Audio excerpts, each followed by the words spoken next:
Welcome to Reach Minds, Thoughts for Your Life's Journey podcast. Today, we'll be merging two intriguing topics: the personal journey of our guest, the founder of Global Warriors, and the support the organization offers individuals in a fast-paced world where burnout and the complexity of AI are everyday occurrence. We'll be diving into how they navigate and address these challenging modern-day issues. I'm joined by Biba Binotti, who has combined over 30 years of experience in the field of psychology, psychotherapy, and coaching, alongside 18 years of organizational marketing, business transformation, and leadership roles. She's passionate about developing leaders at the cutting edge of things and draws on eclectic sources to bring new and pioneering concepts into the realms of leadership. Welcome, Biba. Thank you. I'm intrigued by the merging of the topics around leadership and the challenges that we're all experiencing in a very volatile world and very complex world. And before we dig into that, I really want to know what inspired you to set up Global Warriors. There's many bits to the journey, so I'll try and not overtalk it. But I guess the initial bit was the first part of working in the world of leadership development was not something I'd set out to do. I hadn't even considered myself a leader. I came from a very working class background, did not think that leadership was the place I'd go.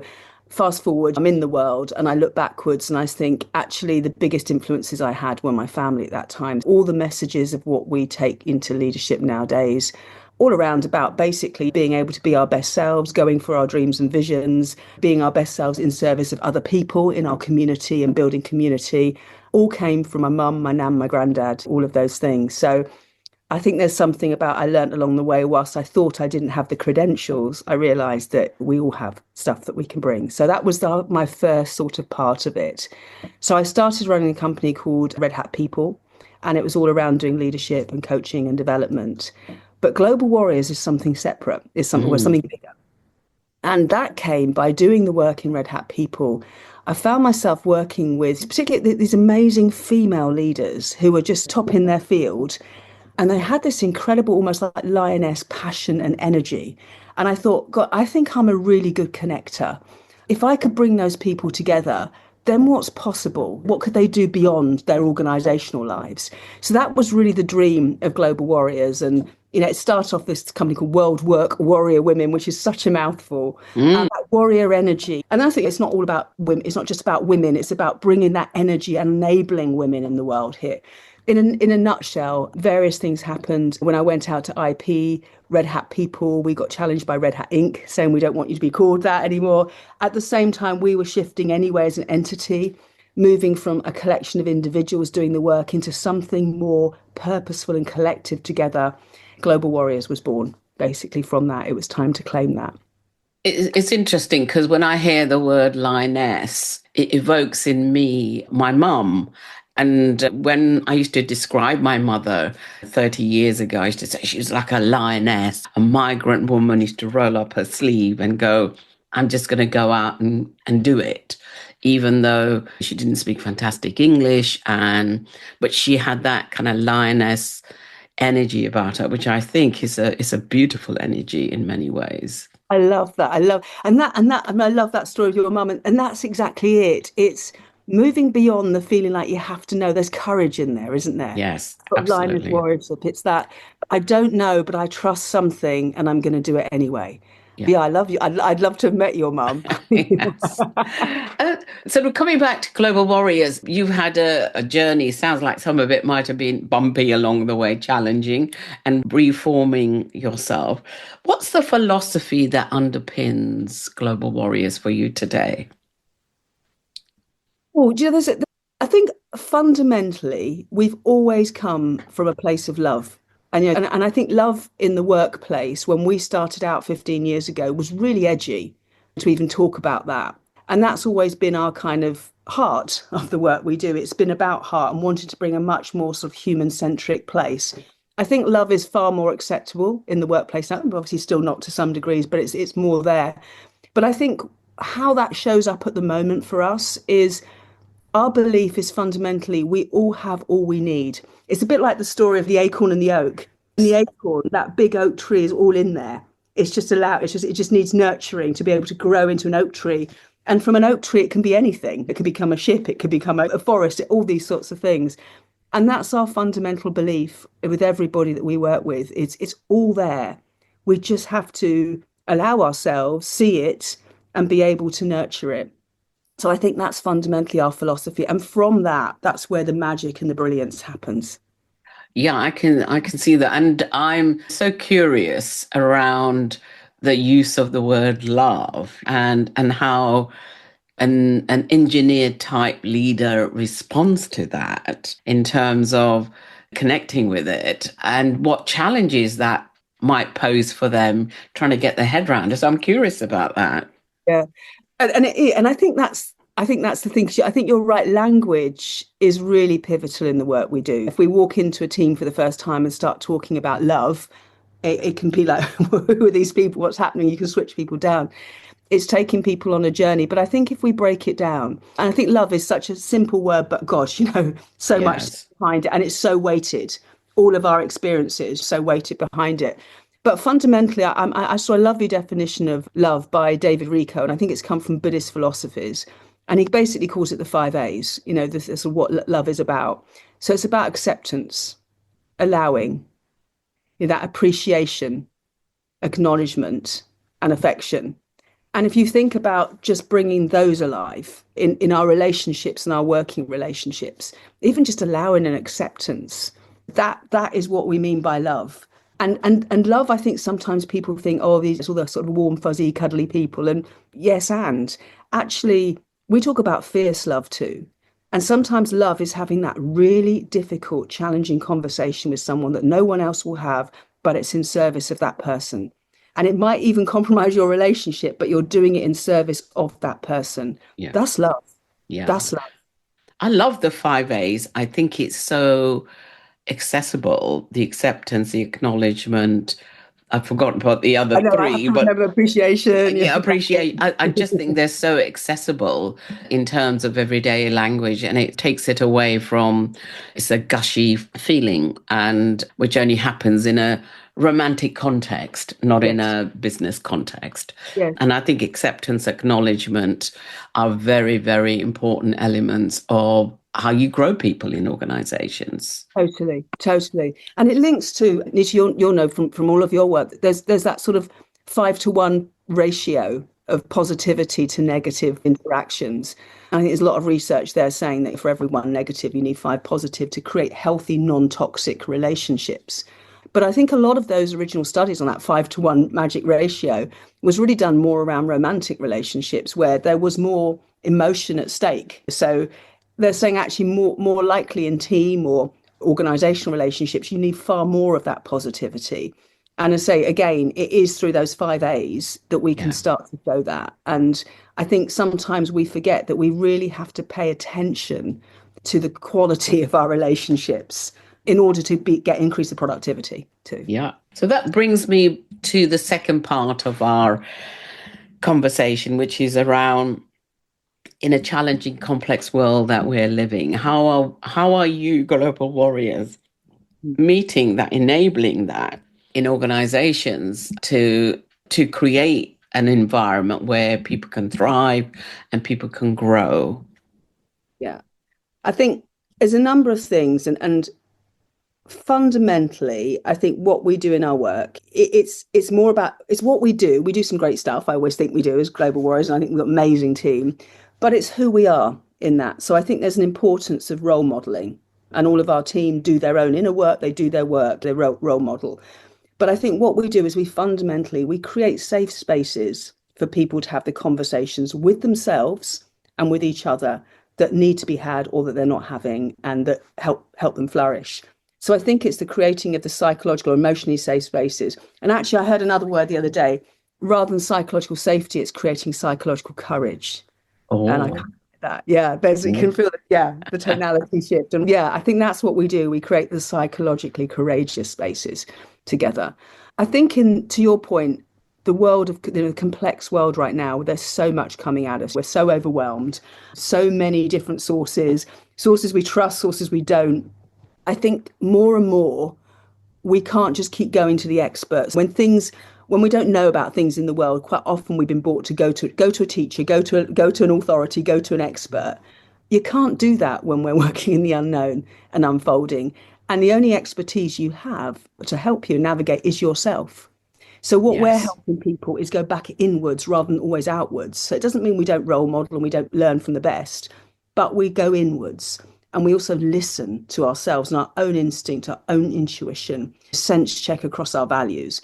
And I think that's what we help people find their own internal North Star navigation in these challenging times and disruptive times and fast changing times, because that is all you have.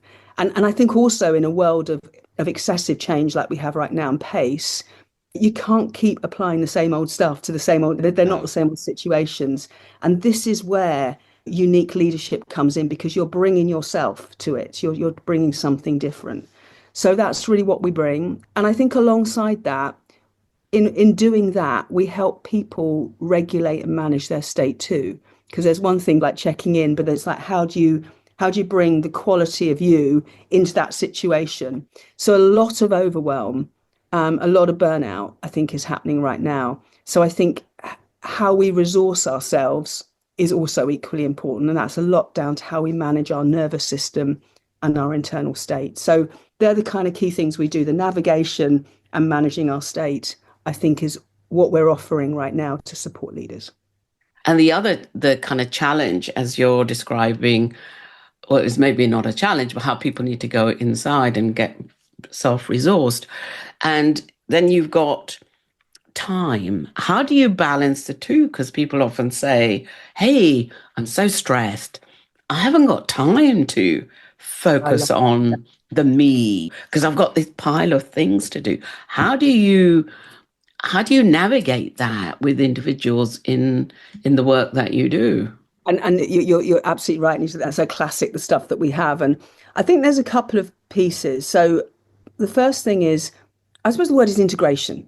If I had to pick it in one thing, it's integrating. And I think that's where we can't keep separating out parts. When we're in a situation, we have to bring the whole of ourselves in that moment. So I think it's the integration piece. And what I mean by that is, quite often in the past, for leadership, for example, people would think, right, I'm doing my leadership training in 2 weeks' time on this 1-day program. Yeah. For us, leadership is a practice. It's not just something you go and do for 2 days. You're living your leadership every single waking moment. Every opportunity in life is your leadership gym. And it's the same with a lot of the practices we talk about. You don't have to manage your state first separately, then go and do your thing. It's whilst you're in that, you're doing that. And as we know, there's so many ways to help regulate our nervous system, even taking a pause right now. Take a breath, just a few breaths, just breathe and just pause. 30 seconds and can already feel the shift in state. So that's where we come from, is we often think it's big things and it's little micro moments together that really make the shift, if that makes sense. Absolutely. I think those are the little resources that the individuals can actually begin to tap into themselves in order to help themselves. How does AI, do you think, what are some of the challenges around AI pose for us and for global warriors, do you think? Do you know, it's interesting because I think one of the things, as you were talking earlier, I was thinking actually one of the permissions I think if we could give ourselves as human beings is to be work in progress. I think that takes the pressure off for perfection. And I think it's where I feel we are with AI right now. AI has come on really rapidly for a lot of us, and it's allowing ourselves to be work in progress as we're working with it. But I think there's a couple of things I see in AI. So I feel like on one level, I think there can be a really exciting part, because I feel, if you asked me a few months ago, what's the biggest issue that I'm seeing in leaders and organisations, it's burnout, it's overwhelm. We are doing too much stuff. And I think the rate of change since COVID has really accelerated. And I think what I'm seeing is burnout for me is a little formula between when we're trying to hold the intensity and the micromanagement and the control with pace. Trying to hold the two together is too much. Yeah. So I think AI might in some ways be a bit of a savior and a solution that helps us with that doing stuff, trying to take away some of the magnitude and the time we spend on doing things that in some ways, so it does the human doing bit that might give us a bit more space for our human being part. And that's where our gift is, in my opinion, as human beings, our gift is the being. And I think we haven't even started to really stretch into our potential as humans. So I feel quite excited that there's another level of possibility for us as a human race if we can get beyond ourselves and let go of trying to control the day to day, let AI do that and move beyond. So I think there's something exciting there. I think also I've been thinking quite a lot about multi-generational sort of leading, and I think we've always had shifts and iterative changes through the generations in our lifetime. I feel now we're at a real, my friend calls it an S-curve jump. I think this change now that we're going through is a bigger gulf than it's ever been. Yes. I think because Gen Z have literally grown up with computers in their hands and technology. So whilst I could do all the AI courses and all the learning I want, my brain will never be configured, because I've grown in a very different way, to look at the world through the lens of a totally technological place. So I do feel right now it's a time for the generations to really come together. Because like global warriors, we're looking at our next iteration. AI is accelerating our profession rapidly, coaching it. It runs meetings. Even I was hearing someone saying the other day, they had some AI bot in the room, and it's going, hang on a minute, we haven't heard from so-and-so yet. And can you give me another opinion? It's really facilitating quite sophisticatedly. So I think we've got to think about what's our next generation, what's our next iteration. And I think it's the younger generations that will do that, because I don't think me and the team who are from a certain generation can sit down and do that. It's got to be a different level of thinking. So I think AI, yes, it's accelerating fast. We've all got to be on it. I think it's going to be running a bit like phones are in our hand. AI is going to be everywhere, but it's exciting. And yes, there's the scary bits, but it could be a chance for us to really come together across our whole diversity of human beingness, but into our human beingness. It could be really exciting. If someone is looking to develop themselves as a leader and or look at they're stuck or want to do something different, what kind of tips and resources would you share with them? So I think the thing is I think it's when people often want to develop themselves as a leader, as I said, I think it's really good to just spend a moment and think about who do you want to become. So that might be informed by leaders or parts of people that, and I say leaders, not actually people in your life that have influenced you. As I say, my grandmother, my mum, my grandfather were massive influences for me. It's not necessarily roles in organisations, but actually think about who is it, what brings you alive? Who are the people that have really accelerated you and inspired you? And I think it's having that vision first is really key, and just spending that bit of time of dreaming yourself up, I guess. So it's who do you want to become? Who is it you're wanting to step into? And then I think from there, it's also just, so who am I? Because I know it sounds a really simple question, but quite often someone once said to me, when we do things, quite often, because it's just what we do, it's so obvious to us, we don't realize it's a skill or a strength or a gift. So I think actually sometimes just having that mirror back of who am I? So get some feedback. Ask people that you want and get a diverse range of feedback. People even that you think, oh my gosh, I really don't want to know what they think of me. Yes. Get that feedback. Get that feedback and get a little bit of a benchmark of who are you. And feedback's feedback. It's not truth. You can pick patterns from there. And we have a deeper knowing when we hear things of whether that resonates as a, that's me or not. And I think from there, it's then starting to understand what is it that you want to, who are you? Where are you? Where do you want to go? And then how we get there is very different. But I think it's that piece of not trying to do everything at once. Pick one thing, pick one or two things, hold those, and remembering that bit that development looks very different. Every day is that development moment. So I think things like doing self-reflection diaries is really good. Every situation, if you could just take that rather than having to go on a course, You could have a situation, you could then have a reflection and go, okay, if I were to do that differently, how did my leadership show up here? What elements of who I want to be showed up here? What could I have done differently? So it's really just that continual, just stop, pause, reflect, sense check, move forward, but without judgment. Because I think the biggest challenge I see of people becoming the leader they want to be is they spin on one tiny thing they might not do well. They might do 99% brilliantly. There'll be one little bit they don't, and they will spin on that and they will beat themselves up internally, and the energy goes, and before you know it, they've lost that. So I think it's about just allowing ourselves to be human. We are constant work in progress. I don't think any of us can claim to be there. It's a life journey. And I think every Absolutely. step you make towards is the gift, if that makes Yeah, sense. absolutely. I think what you're saying is sound advice into us, sound advice in terms of people beginning, whether they're beginning of their journey or halfway through their journey, is about starting with I and really Yeah. asking those powerful questions. Who am I? And I guess the other thing I would add to that is leadership is already within you. It's about how you open it up and enhance it. It's not something that you get from being in a certain position or being in a certain role. Sometimes I can hear my 25-year-old going, "Oh, my boss," and I'm going, "Really?" I said, "But you can be your own boss as well."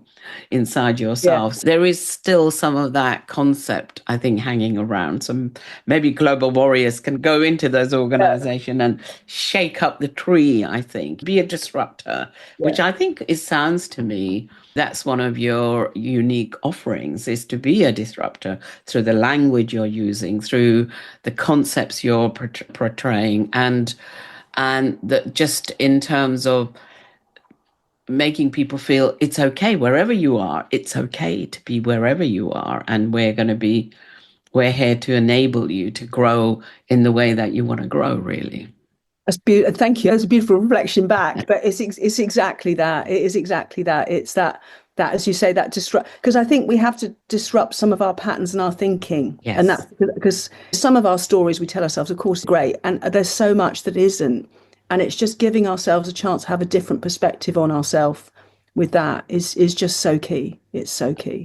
absolutely. And I was made me think about something that I did yesterday, which sounds so trivial, but I think it talks to the change that we can create for ourselves. I changed the soap powder I use from powder to a capsule.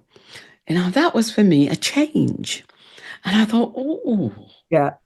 this is my household. And I know it's a very trivial example, but actually psychologically, it created a sense of openness for me. I think it's brilliant what you're saying because it's exactly that. It goes back to those micro moments. It's that Yeah, because I think the danger is we get caught in that fixed and growth mindset. We get caught in a fixed mindset of who we yeah, are and a fixed paradigm. And sometimes we can shrink our own worlds because we just become more of that and we lose the access to the whole range of ourselves. yeah, And it is these tiny little shifts.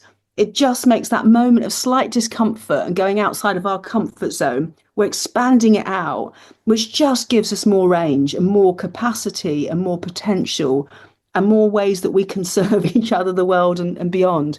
So I think your soap powder in a moment is absolutely what it's about. It's absolutely what it's about. What would be your favorite quote or life motto, Biba, that you say to yourself on days that are tough for you? I guess it's like someone once said to me is where you are is where you're meant to be. And if I just hold that, where I am is where I'm meant to be right now. I'm part of a change process. We're always constantly in cycle of that. Where I am is where I'm meant to be. That really helps me. That really helps me. Helps me let go and I can just get a bigger perspective on it. And it reminds me of quite often we use in development and it's used in storytelling, the hero's journey, saying that life is ups and downs. It's never nice and linear. And that's not life, is it? And we grow in those moments of struggle. That's exactly when we grow and when we develop. So when I hold that, it just really helps me just let go and stop trying to be perfect, stop trying to get it right. Just trust. that I'm part of. This is part of my change, part of my evolution. It sounds beautiful. It created tingling feelings in me when you said that, it's where I'm meant to be. I think I might use that some of the time. It's a great one. Great one working with teams as well. Sometimes you've got teams explaining like where they are is where they're meant to be right now. Let's just trust. Yeah, absolutely. Biba, thank you very much. This has been a very enlightening, warm, and expansive conversations. And I'm taking so much away from myself that I didn't even bargain for. So I'm so grateful to you for sharing your wisdom, your experience that you're bringing to this podcast. Thank you, Nita. And likewise, I think it's a co-creation in the end. I've really enjoyed chatting with you too. So thank you. Thank you. Thanks very much. If you enjoy listening, tell a friend.